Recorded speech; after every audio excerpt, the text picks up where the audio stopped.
Welcome to the Ranger's Respite. I'm Philip, and I'm reviewing another whiskey. I'm recording this on Tuesday, but this video will go out on Wednesday because I have engagements to attend to on Wednesday. I also won't be available on Thursday, but because it's the 4th of July, I won't actually have a video going out on the 4th either. As disappointing as that may be for some folks, which I doubt it will be. So a resumption of normal scheduled programming on Friday the 5th. And before I get into talking about Lost Whiskey Club High Rye Bourbon, if you like these videos, if you would like to see more of them and you would like to perhaps be involved in making a continued effort, helping me make a continued effort at this, I'd really appreciate if you'd visit my Etsy shop, look at the pens and the bowls that I have for sale, and considering purchasing some. Proceeds from those sales will go directly to supporting this channel, as well as the Single Malt Frontier YouTube channel and show. With those out of the way, Lost Whiskey Club High Rye Bourbon Whiskey. So, this is a product of the Greenspur Distillery in Fairfax County. I have not visited them. I should. I have no excuse. I do have one. I've been publicly critical of their label. So actually, before I get into the whiskey, let's talk about that. So, they have a beautiful label. It's very minimalist, lots of white space, a distinctive bottle. I have, well, two problems with this. One is the way you tell this, apart from, say, their wheated bourbon, is only the color of the antlers, which are a reflective material. So the high rye reflects red, the wheated reflects gold.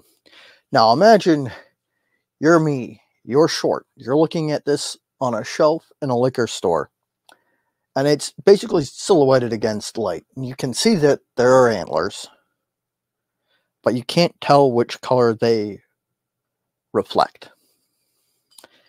Maybe the labels are switched around so that this bottle is over the label that says, or shelf label that says wheated bourbon.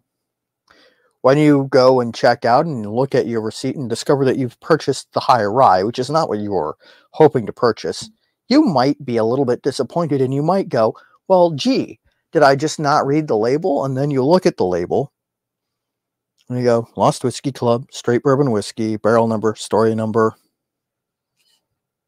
On the back, government warning, share your story, lostwhiskeyclub.com, bottled by Greenspur Inc. in Fairfax, Virginia. That's funny. It doesn't say that it's the high rye. It doesn't say that it's not the wheated. That is one of my gripes about a lot of these craft brands, is they do things that are legitimately very clever and good. And in doing so, they miss an element that could be something that prevents a consumer from being able to identify a subset of their brand, and leads to mistakes. If I had already had a bottle of this high rye and I did that, I would be kind of frustrated with myself and also with Lost Whiskey. And I like everything about their labels except for that. The only thing that I would change is, come here, look at that. Let me tilt this so that it's not reflecting light horribly. There we go. Do you see where it says straight bourbon whiskey? See where that line is? I scoot Lost Whiskey Club up, and then I would put, but underneath that line break and above straight bourbon, I would put high rye straight bourbon whiskey. It is a little change. It would make their labels just that much better, and it wouldn't ruin the look. That's all I'm asking. That's my only gripe with your otherwise beautiful, fantastic labels. With that out of the way, I keep putting it back out of frame, and I don't mean to. With that out of the way, let's take a look at the bourbon.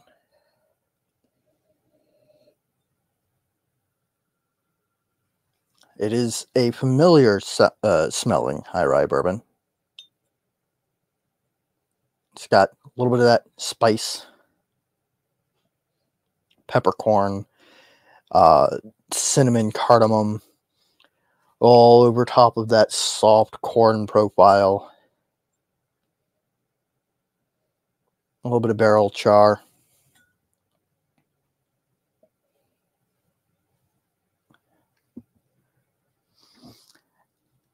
And at this point, upon having purchased this bottle, and upon first taste, I go, or smell, I go, it's really familiar. I can't put my finger on it.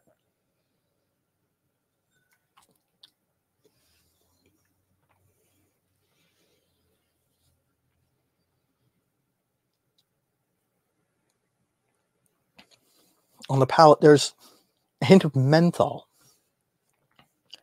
a little bit of black pepper, maybe a little bit of licorice. That menthol. So it seems really familiar. It tickles a memory in the back of my head. It's got lovely char and barrel bitter. A little bit of caramel, a little bit of vanilla. A nice soft corn sweetness in the center. As it's fading from my palate towards the very end, there's a little spike of like sort of Earl Grey tea. Like bergamot maybe note. I go, that's really familiar. Back to the nose, that menthol comes through a little bit more. And then I go, oh hey, I know why. I bet this is MGPI high rye bourbon. 60-36-4. I bet you that's what it is. And I go and look at the back of the bottle. Bottled by, and I go, yep, that's exactly what it is. I bet you it's even 3 years old.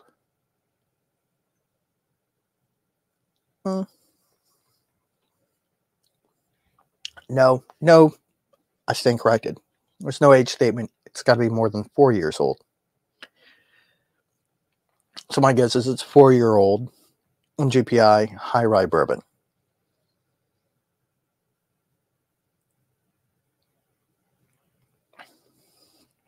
I have no problem with MGPI. They make fantastic stuff. I have no problem with companies that source, particularly when they're transparent. I would not describe Lost Whiskey Club as particularly transparent, but I have not asked them about that. I'm too badly burned from asking about the last time I went looking to figure out the source of a Virginia 60-36-4 bourbon. Bonus points if you can figure out who that was.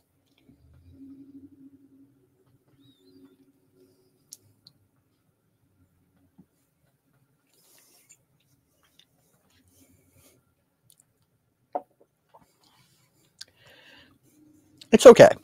I mean, like I said, MGPI makes very good whiskey. There is absolutely nothing wrong with MGPI bourbon or rye, so provided that you're pricing it accordingly and you are doing something special with it, finishing it, blending to a profile that is distinct. And I don't think Lost Whiskey does that effectively. I think that begins with blending to a specific profile. Okay. This tastes like the other MGP 60-36-4 bourbon that I immediately go, oh, is strongly reminiscent of. I've had, within the last couple months, another MGPI 6036-4 high rye bourbon that I thought did a better job of blending to a distinct profile. This one and the other one that I'm thinking of are virtually identical. I would not be able to tell them apart or tell you that they're from different distilleries if I poured them side by side. And I know that because I've done that. And that brings me to the 3 questions that I always end these videos with. The 3 questions that I always answer when I ask them. 1, do I like it? Yeah, it's pretty good whiskey. MGPI makes good whiskey. This is clearly well-handled, well-executed MGPI 6036-4 high rye bourbon. 2, do I think that it's a good value? At $32.99 for a 375 of MGPI 6036-4 high rye bourbon, no, I do not. If it were something that is distilled in-house, this is a price tag of $50 for a 375, and I happily paid that, and I thought it was worth it. I could pay $1 or $2 more and buy a whole 750 of almost identical MGPI 6036-4 bourbon. I know that this isn't all that Greenspur does, that this is an element of a larger experience. This on its own is not worth the cost for the consumer, in my personal opinion. Question number 3, do I recommend it?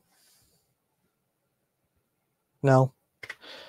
Like I said, there are other MGPI high rye bourbons on the market that are virtually identical, that are more affordable. Perhaps it is a matter of scale. Perhaps it is a matter of viewing one's product as an element of a luxury brand portfolio. But I firmly believe that this is not the best allocation of resources for this product. I will not be rebuying from this brand as a result. I will leave your decision as to whether or not you think it's worth it up to you. It is my personal belief that it doesn't present itself as a good value. That said, maybe it is for you. Maybe you will taste this and you will find something in it that I missed. I hope you do if you buy it. But it just isn't really for me. Now, on to the rest of the show, which is basically me going, hey, if you want Lost Whiskey to move on to round 2, you have to vote. The Virginia Whiskey Tournament is something that I've run for the last 2 years. This is year number 3. This is the biggest year yet in terms of the number of distilleries competing. 54 distilleries in the Commonwealth of Virginia. We are narrowing it down to just almost a quarter of that. More than a quarter of that. It's complicated. But anyway, we're narrowing it down for round 2. We are on bouts 9 and 10. And these distilleries can't go through without your vote. Links are in the description down below. I'm conducting the polls on Instagram and on Twitter. If you like what I do, please consider supporting me by buying a pen or a bowl from my Etsy shop. If you like more of an interview sort of show, I am co-host of the Single Malt Frontier over, well, on YouTube. This is going on YouTube. You know what I mean. I'm a co-host of the Single Malt Frontier. We focus on the frontier in American whiskey, which is currently American single malt whiskey. If you want to talk more about whiskey, if you enjoy talking about such things, I'm also moderator of the Whiskey Lodge Discord server. We are a public community. You can come and join us. We talk about whiskey, other spirits, and related and unrelated topics. We're a chill atmosphere, and we're always happy to see new people. So, until next time, stay happy, stay geeks, sláinte.